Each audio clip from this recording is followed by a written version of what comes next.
مرزا اسد اللہ خان کا دوران corona virus ایک کھلا خط۔ سنو میرن، اب کہ یہ کیا عجب و غضب کا ماجرا درپیش آیا ہوا ہے کہ عوام کے رخساروں پر ہوائیاں اڑی جاویں ہیں۔ پہلے طاعون کے ہاتھوں بستیاں اجڑتے دیکھی تھی، اب کرونا وائرس سے دیس کے دیس ویران ہوئے جاویں ہیں۔ طاعون کا بار علم تو پھر بھی کسی طور اپنے شانوں پر برداشت کر لیا تھا،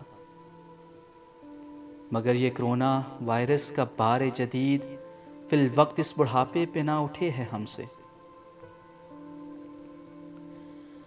عزیزم، خدا لگتی کہوں تو مجھے اس عارضے کی ذرا سمجھ نہ آوے ہے۔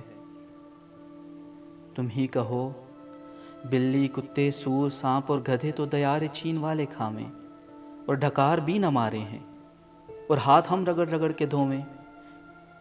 اس ناٹک کی گتھیاں ہم سے نہ سلجھیں ہیں۔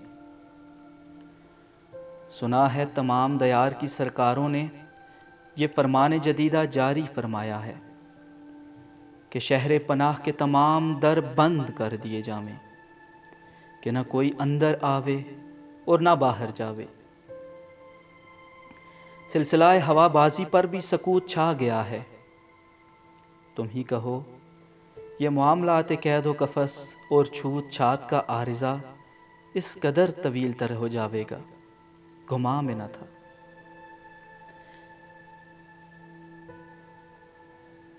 یہ شہر با رونق بھی اپنی وبائی ماحول سے قلوب و اذہان کو سوگوار کر جاوے گا، کبھی سوچا نہ تھا۔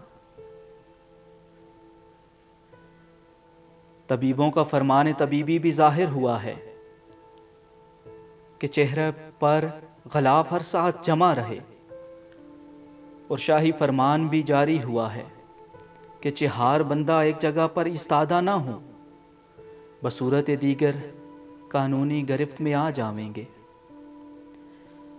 مگر افسوس لامتنائی، غلاف پورے شہر میں ندارد اور مقدار ضروریہ سے کم ہے۔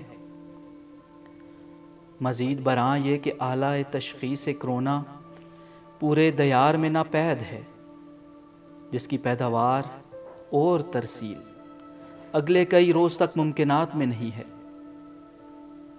عزیزم، عوام یہ چہمی گوئیاں کرے ہیں کہ یہ فساد و شوخی کی طویل پھیلی ہوئی لہر جان لیوا 7 سمندر پار والے دیار کے شاخ کا برپا کیا ہوا ہے۔ شہر کا جو حال ہے کیا کہوں، خانم کے کیواڑ تک سب کا سب کوچہ ویران پڑا ہے۔ بازار سائیں سائیں کرے ہے، جو کوئی دکان کھولے ہے سرکاری کارندے دخل دیوے ہے۔ میرا میں کے ساتھ ساتھ اشیاء روزمرہ بھی معمول پر نہیں مل رہی۔ عزیزم، اس جنم میں بچ جاویں تو اگلے جنم کی کیا سوچیں ہیں۔ مرزا اسد اللہ خان غالب، دلی۔